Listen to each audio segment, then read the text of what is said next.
3 मार्च होली आने से पहले या होली का दहन के दिन इन 3 वृक्षों को छूकर चुपचाप चले आना।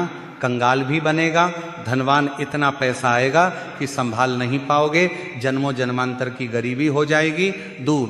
जी हाँ भक्तों, अगर आप सही समय पर और सही मुहूर्त पर सही क्रिया अनुसार 3 मार्च होली आने से पहले या होलिका दहन के दिन इस वृक्ष को छू कर आ जाते हैं तो आपकी गरीबी, दुख, कष्ट सब समाप्त हो जाएंगे। जन्मों जन्मांतर की गरीबी तत्काल हो जाएगी दूर। आपका भाग्य 7वें आसमान पर होगा। जहां भी जाओगे दौलत पीछे पीछे आएगी। लेकिन भक्तों, आपसे एक अनुरोध है कि वीडियो को पूरा ही देखें, क्योंकि पूरा देखने पर ही लाभ की प्राप्ति हो सकती है। इसलिए इस वीडियो को पूरा देखें। यदि आज आपने वीडियो को बीच बीच में से देखा, काटता कर देखा, तो आपको अपने जीवन में कभी सफलता हासिल भी नहीं होगी और आप पूरे साल परेशान रहोगे। भक्तों, इस वीडियो में हम आपको ऐसे पेड़ बताएंगे जिन्हें छूने मात्र से आपकी गरीबी दूर हो जाएगी और मां लक्ष्मी की आप पर ऐसी कृपा होगी कि इस होली के त्योहार पर आप धनवान बन जाओगे। अगर आप 3 मार्च होली आने से पहले या होलिका दहन के दिन ये जो पेड़ हम आपको बताने वाले हैं, उन पेड़ को आप छू लेंगे तो आपकी गरीबी दूर हो जाएगी। इसीलिए भक्तों, आप अपने फायदे के लिए इस वीडियो को पूरा जरूर देखें। लेकिन तो चलिए भक्तों, जानते हैं कि कौन से ऐसे पौधे हैं जिन्हें आपको होली आने से पहले या होली के दिन छू कर आ जाना है। लेकिन उससे पहले अगर आप इस चैनल पर नए हैं तो चैनल को सब्सक्राइब करके वीडियो को एक लाइक जरूर करें। साथ ही आप अपनी राशि को कमेंट बॉक्स में जरूर डाल दें, क्योंकि हम राशि से जुड़ा भाग्य भी बताते हैं और भाग्य में चल रही परेशानियों को तत्काल दूर करने के लिए आसान से आसान उपाय भी बताते हैं। इसलिए आप अपनी राशि कमेंट बॉक्स में जरूर डाल दें। तो भक्तों, हमारी हिंदू संस्कृति में कई तरह की पौराणिक मान्यता को महत्व दिया गया है कि कई ऐसे पेड़ पौधे होते हैं जो कि देव वृक्ष कहे गए हैं और काफी शुभ भी माने गए हैं। प्रकृति में मौजूद कई ऐसे पेड़ पौधे होते हैं जो कि हमारे जीवन में चल रही परेशानी को दूर कर देते हैं। खास बात यह है कि पेड़ पौधे की न सिर्फ लोग पूजा करते हैं बल्कि औषधि के रूप में भी प्रयोग करते हैं, क्योंकि ये कई प्रकार बीमारी को ठीक करते हैं और वेद पुराणों में भी कई प्रकार के पेड़ पौधों का उल्लेख है। भक्तों, हमारे हिंदू धर्म में देवी माता रानी के अनेक स्वरूप कहे गए हैं, जिसमें वृक्षों को भीमा देवी का स्वरूप कहा जाता है। तो आज हम आप लोगों को ऐसे वृक्षों के बारे में बताने वाले हैं जिनको होली आने से पहले या होलिका दहन के दिन छूना बेहद शुभकारी बताया गया है, क्योंकि होली से पहले इनको छूने मात्र से शत्रु दोष, कर्ज दोष, गरीबी दोष सब समाप्त होते हैं। भक्तों, होली के पावन पर्व से पहले कुछ ऐसे वृक्ष हैं जो कि देव वृक्ष कहे गए हैं। ये देवी के स्वरूप होते हैं, माता काली के स्वरूप होते हैं और हमारे हिंदू धर्म में पेड़ पौधे को देवी देवता मान करके हम इनकी पूजा करते हैं और हमें पूजा भी जरूर करनी चाहिए। और भक्तों, विज्ञान भी कहता है पेड़ पौधे मनुष्यों को फ्री में प्राणवायु प्रदान करते हैं और पेड़ पौधे हमें ऑक्सीजन देते हैं और हमारे जो कार्बन प्रधान ऑक्साइड होता है उसे ग्रहण करके सभी प्रकार के जितने भी नाकाम चीज होते हैं उसे अपने अंदर में स्वयं सोख लेता है और हमें तेज प्रदान करते हैं। तो पेड़ पौधे स्वयं तेज धूप में तपता है, लेकिन मनुष्य को शीतल छाया प्रदान करता है। और नए कार्य के समय में कुछ ऐसे पेड़ पौधे हमारे धर्मशास्त्र में कहे गए हैं जिनको छूने मात्र से व्यक्ति के बंद किस्मत के ताले खुल जाते हैं, व्यक्ति का सौभाग्य चमक जाता है। हमारे शास्त्रों में पेड़ पौधों को बहुत ही गुणकारी कहा जाता है, क्योंकि इनमें साक्षात देवता होते हैं। अनेक बीमारी का उपचार पेड़ पौधों में ही छुपा है। पेड़ पौधों को में कई जड़ी बूटियां पाई जाती हैं और भगवान श्री कृष्ण ने गीता में स्वयं कहा है कि वृक्षों में मैं पीपल का वृक्ष हूं। पीपल के वृक्ष को वृक्षों का राजा कहा जाता है, क्योंकि पीपल वृक्ष की जो आयु होती है सबसे ज्यादा होती है, सबसे अत्यधिक होती है। पीपल वृक्ष सर्वशक्तिमान होता है, पूजा पूजा पाठ में अत्यधिक इसका महत्व होता है। तो चलिए भक्तों, आज हम आप लोगों को होली आने से पहले या होलिका दहन के दिन छुए जाने वाले वृक्ष के बारे में बताने वाले हैं। तो कमेंट में जय मां लक्ष्मी अवश्य लिख दीजिए। भक्तों, हमारे धर्मशास्त्र में अनेक ऐसे वृक्ष हैं जो कल्याणकारी होते हैं, मंगलकारी होते हैं।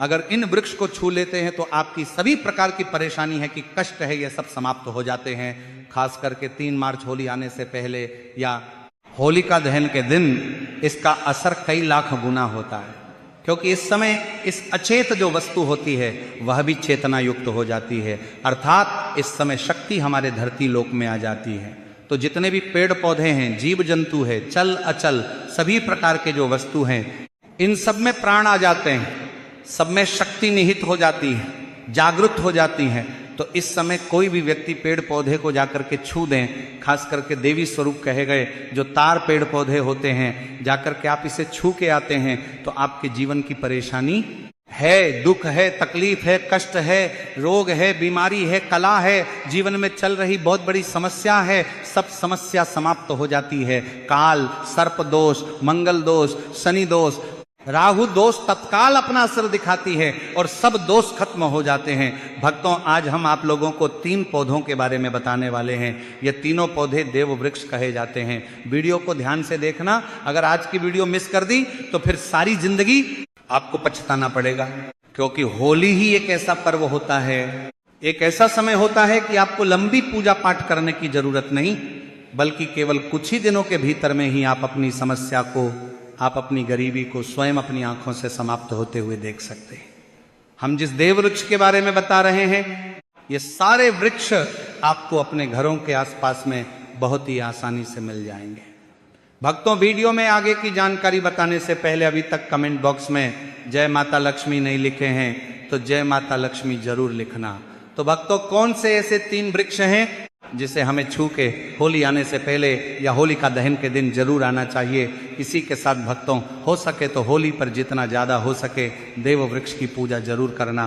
भक्तों, देव वृक्ष में कई प्रकार के वृक्ष होते हैं, तो चलिए भक्तों जानते हैं कि कौन से वृक्ष को छूने से हमारी गरीबी मिटती है। चलिए भक्तों, पहले नंबर में जिस वृक्ष के बारे में बता रहा हूं, तो इस वृक्ष को देव वृक्ष भी कहा जाता है। जो तीसरा वृक्ष है, बेल का वृक्ष, जो बेल का वृक्ष है, यह वृक्ष माता पार्वती के पसीने से उत्पन्न हुआ है। स्कंद पुराण के अनुसार जो माता पार्वती है, यह देवी स्वरूप कही गई है, अर्थात यह नवदुर्गा के स्वरूप कही गई है। तो स्कंद पुराण की कथा में कहा गया है, जो बेल का वृक्ष है माता पार्वती के पसीने से उत्पन्न हुआ है। इसके तने में पार्वती, जड़ में ब्रह्म, तने में विष्णु एवं समस्त जो हिस्से हैं उसमें भगवान शंकर जी बसते हैं। संध्या काल में शिव मंदिर के समीप या नवदुर्गा मंदिर के समीप जो बेल के वृक्ष है, इसके नीचे घी का दीपक जलाने से व्यक्ति धनवान, गुणवान एवं पराक्रमी बनता है। व्यक्ति के सभी प्रकार के मनोरथ की पूर्ति होती है। दूसरा जो वृक्ष है, यह है शमी का वृक्ष। शमी के वृक्ष को जगदम्बा का स्वरूप कहा गया है। जो शमी के वृक्ष हैं, ये स्वयं जगदम्बा के स्वरूप है। इस पर स्वयं जगदम्बा स्वयं साक्षात विराजमान रहती है। और कोई भी व्यक्ति अगर संध्या काल में 3 मार्च होली आने से पहले या होलिका दहन के दिन इसके नीचे में धूप दीप जलाता है, धुआं दिखाता है, तो उनकी सभी प्रकार की परेशानी दूर होती है। शमी की जड़ में सिंदूर डालने से व्यक्ति को आरोग्य की प्राप्ति होती है। जो लोग लंबे समय से बीमार पड़े हैं, ऐसे व्यक्ति के जो घर में रहने वाले सदस्य हैं, तो वो लोग जो बीमार पड़े हैं, उनके शरीर से 7 बार सिंदूर को उतारा करके शमी की जड़ में डाल सकते हैं, तो उनके रोग जल्दी ठीक हो जाएंगे। जो लोग लंबे समय से बीमार पड़े हैं या फिर आप बीमारी से बचना चाहते हैं, निरोग रहना चाहते हैं, तो इसकी जड़ में सिंदूर जरूर डाल देना। मनोकामना पूर्ति करने के लिए मैं एक मंत्र बता रहा हूं। इस मंत्र को बोलते हुए शमी के वृक्ष को छूना है। इस मंत्र को बोलते हुए शमी के वृक्ष को छूना है। आप तत्काल होली पर इसका रिजल्ट देखना। जैसे आपकी जो मनोकामना है उसकी पूर्ति हो जाएगी, आपकी जो दरिद्रता है वो दरिद्रता समाप्त हो जाएगी। तो मंत्र कौन सा है? तो आपको बोलना है मम मन और पूरे मम दरिद्र नाश। ये मंत्र आपको बोलना है। ये मंत्र बोलते समय शमी के वृक्ष को छूना है। सभी प्रकार के आपके मनोरथ की पूर्ति होगी, ना आपकी जो दरिद्रता है, दरिद्रता समाप्त हो जाएगी।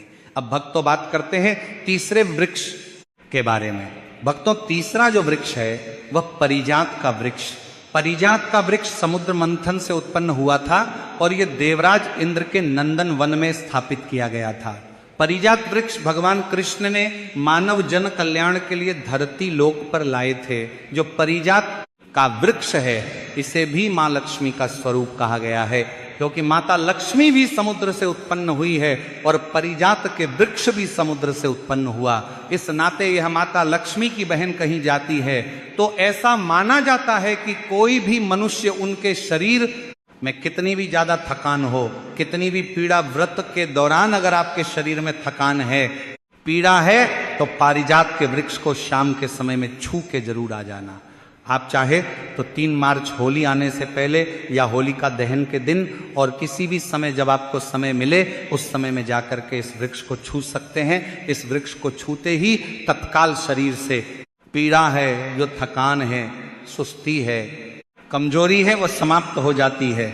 इसी के साथ भक्तों, इस वृक्ष के नीचे में अगर नए साल से पहले में घी का दीपक जलाया जाए, चुटकी भर सिंदूर अगर इसकी जड़ में डाला जाए तो सभी प्रकार की मनोकामना की पूर्ति होती है। लेकिन आपको प्रार्थना करनी है कि हे परिजात वृक्ष, आप देवी स्वरूप कहे जाती हैं, आप हमारी सभी प्रकार की परेशानी को दूर करें। ग्रह दोष है, पितृ दोष है, लक्ष्मी दोष है, इसे आप समाप्त करें। लक्ष्मी स्वयं आपकी बहन है, माता लक्ष्मी का हमारे जीवन में प्रवेश कर जाए, इस प्रकार का आप हमें आशीर्वाद प्रदान करें। इस प्रकार से आप इनसे जो है मनोकामना बोल सकते हैं। ये माँ लक्ष्मी की बहन कही गई है क्योंकि समुद्र मंथन से यह उत्पन्न हुआ है। तो भक्तों, अगर आप भी जल्द धनवान बनना चाहते हैं, आपके जीवन में कोई कामना है, कोई कामना अधूरी रह गई है, तो हमने 3 वृक्ष के बारे में बताया है। इन 3 वृक्ष को होली से पहले आप छू सकते हैं। और अगर कोई व्यक्ति इन तीनों वृक्ष को छू लेते हैं, ध्यान से सुनिए, अगर तीनों वृक्ष को छू लेते हैं तो ऐसे व्यक्ति के कार्य होने से, ऐसे व्यक्ति की मनोकामना पूर्ण होने से दुनिया की कोई भी शक्ति नहीं रोक पाएंगे। मनोकामना पूर्ति करने के लिए, कार्य में प्रगति प्राप्त करने के लिए, अपनी किस्मत को चमकाने के लिए, सोए हुए भाग्य को जागृत करने के लिए 3 मार्च होली आने से पहले या होलिका दहन के दिन ये उपाय जरूर करिएगा। तो भक्तों, ये उपाय सोने पर सुहागा होगा। ये आपकी जिंदगी को संवार देंगे, आपकी जिंदगी में चल रही परेशानी को दूर कर देंगे। भक्तों, अगर आप इस चैनल पर नए हैं तो चैनल को सब्सक्राइब करके वीडियो को एक लाइक जरूर करें। तो चलिए भक्तों, अब हम जान लेते हैं अगले पौधे के बारे में। आंवला, तुलसी और केले के पेड़ पर भगवान विष्णु और माता लक्ष्मी का वास माना जाता है। वैसे तो तुलसी के पौधे में दीपक रोजाना ही जलाना चाहिए, वहीं आंवले की पूजा एकादशी पर करने से भगवान विष्णु प्रसन्न होते हैं। वहीं केले के पेड़ की पूजा हर बृहस्पतिवार को की जाती है। प्रत्येक बृहस्पतिवार को केले के पेड़ पर हल्दी मिला जल चढ़ाने से आपको अपार सुखों की प्राप्ति होती है। अगला पौधा है बेल और बरगद का पेड़। बेल और बरगद के पेड़ पर भगवान शिव वास करते हैं। रोजाना भगवान शिव की पूजा में बेल पत्री है, अर्पित करने से आपकी सभी मनोकामनाएं पूर्ण होती हैं। वही ऐसी मान्यता है कि बरगद के पेड़ की पूजा हर त्रयोदशी को करना बेहद शुभ माना जाता है। कदम्ब का पेड़, कदम्ब के पेड़ पर माँ लक्ष्मी का वास माना जाता है। ऐसी मान्यता है कि कदम्ब के पेड़ के नीचे बैठकर यज्ञ करने से माँ लक्ष्मी जी की विशेष कृपा प्राप्त होती है और परिवार में खुशियों का आगमन होता है। इसी के साथ होली मंगलवार के दिन आ रही हैं, तो जिसे धूप घास कहते हैं। धूप घास गणपति बप्पा को सबसे ज्यादा प्रिय होती है। हर बुधवार को हल्दी लगाकर धूप घास गणेश जी को अर्पित करने से आपके काम में आ रही हर प्रकार की बाधाएं दूर होती हैं और आपको शुभ लाभ की प्राप्ति होती है। तो भक्तों, यदि आपको वीडियो से जुड़ी जानकारी उचित लगी हो तो वीडियो को लाइक और चैनल को सब्सक्राइब जरूर करें।